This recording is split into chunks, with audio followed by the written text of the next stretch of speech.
हे देवी, अब मैं वामन परिवर्तनी झलझूलनी एकादशी का महात्म सुना रहा हूँ।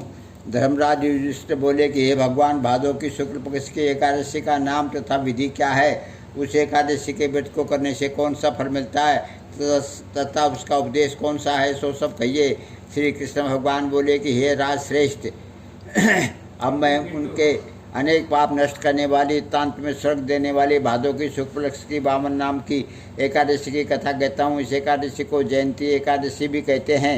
इस एकादशी की कथा के सुनने मात्र से ही समस्त पापों का नाश हो जाता है। इस एकादशी के व्रत का फल वाजपेयी यज्ञ के फल से भी अधिक है। इस जयंती एकादशी की कथा से नीच पापियों का उद्धार हो जाता है। यदि कोई धर्मपरायण मनुष्य एकादशी के दिन मेरी पूजा करता है तो मैं उसे संसार की पूजा का फल देता हूँ। जो मनुष्य मेरी पूजा करता है उसे मेरे लोक की प्राप्ति होती है, इसमें किंचित मात्र भी संदेह नहीं है। जो मनुष्य इस एकादशी के दिन श्री वामन भगवान की पूजा करता है वह तीनों देवता अर्थात ब्रह्मा विष्णु महेश की पूजा करता है। जो मनुष्य इस एकादशी का व्रत करते हैं उन्हें संसार में कुछ भी करना शेष नहीं रहता। एकादशी के दिन श्री विष्णु भगवान करवट बदलते हैं। श्री विष्णु भगवान करवट बदलते हैं, इसलिए इसे परिवर्तनीय एकादशी भी कहते हैं। इस पर श्री युधिष्ठिर बोले कि हे भगवान, आपके वचनों को सुनकर मुझे महान संदेह हो रहा है कि आप किस प्रकार सोते अथवा करवट बदलते हैं। आप ने बलि को क्यों बांधा और वामन रूप धारण करके क्या लीलाएं की? चातुर्मास व्रत की विधि क्या है तथा आपने आपके शयन करने पर मनुष्य का क्या कर्तव्य है, सो सब विस्तार पूर्वक कहिए। श्री कृष्ण भगवान बोले कि हे राजन, अब आप पापों को नष्ट करने वाली कथा का श्रवण करो। त्रेता युग में एक बलि नाम का दानव था। वह अत्यंत भक्त, दानी, सत्यवादी था, ब्राह्मणों की सेवा करता था। वह अपनी शक्ति के प्रभाव से स्वर्ग में इंद्र के स्थान पर राज करने लगा।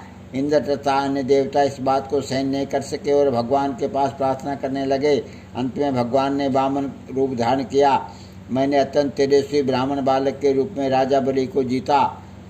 इस पर युधिष्ठिर बोले कि हे जनार्दन, आपने वामन रूप धारण करके बलि को किस प्रकार जीता, सो सब विस्तार कही समझाइए।